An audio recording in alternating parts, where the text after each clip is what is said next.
Hey guys, I just wanted to make a video overviewing this bad Larry. This is, I'm pretty sure this has been on the channel a number of times now. This is my first custom stock, and as you can see, it is almost done. It's nearing completion. The finish still needs a little bit of fine tuning. This needs a little more fine fitment, and it still needs to be bedded.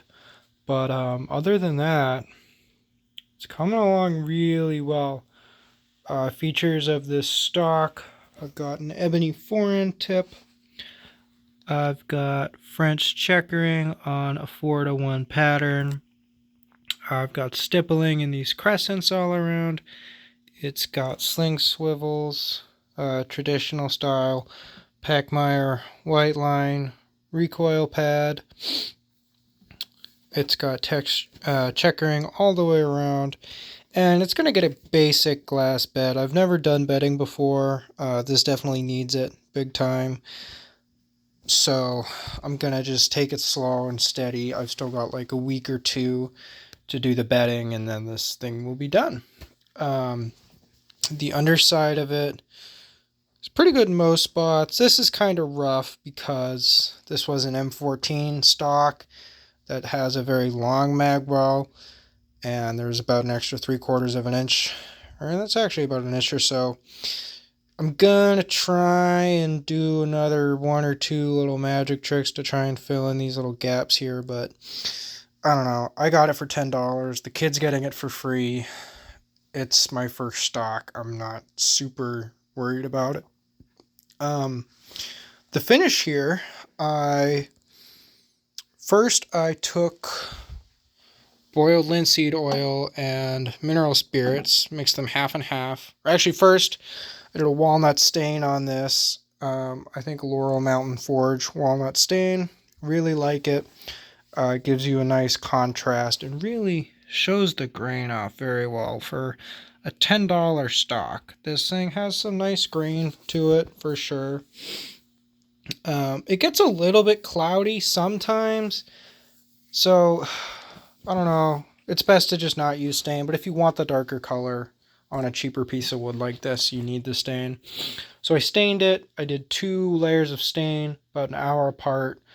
And then I did a layer of this stuff, mixed half and half. And then I did my checkering, and this was obviously after sanding and raising the grain up to 600 grit for basically like a glass smooth finish. Did that, and then I did all the checkering, and then I did the same solution, but I raised it instead of half and half. I did about 80% BLO to about 20% mineral spirits, and I did another couple coats of that, and then I added in, what did I add in? Something down here. Some kind of something somewhere. One of these various chemicals to that's basically designed to help protect against warpage and fading. Basically weatherproof the stock as best as I can. And that is what this solution is.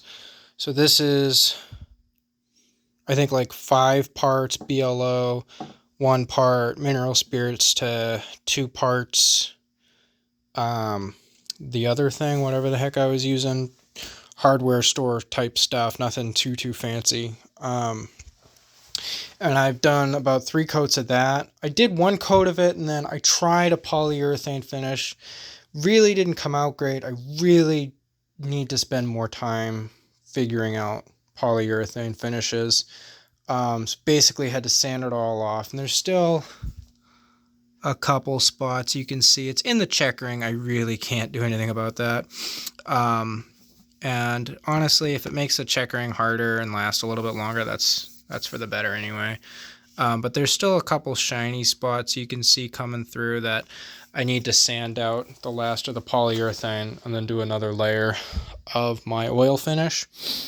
So that's the finish. And for the stain, I taped off the ebony and so that that didn't get stained brown. And this guy, this butt pad, you can see my thumb is catching just a little bit there. That needs it. And then just the shape of the toe I want to clean up. There is this like shelf here.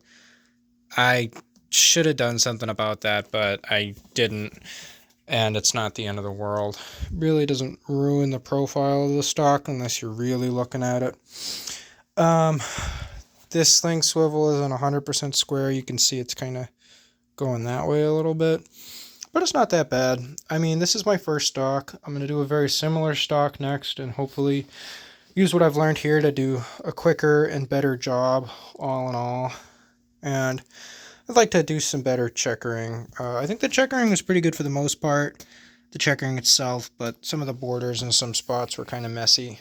But yeah, I am super excited for this thing, and hopefully within the next week I'll be able to make another video showing this with the gun inside of it, and I'm going to be really happy. This has been my biggest gunsmithing project I've ever done, and I mean, it looks really good considering the circumstances. I'm very, very happy with it. So thank you guys for watching. If you're interested in any other videos, I've got a Winchester going on over there.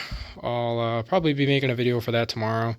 So just let me know what you guys are interested in seeing next. Thank you.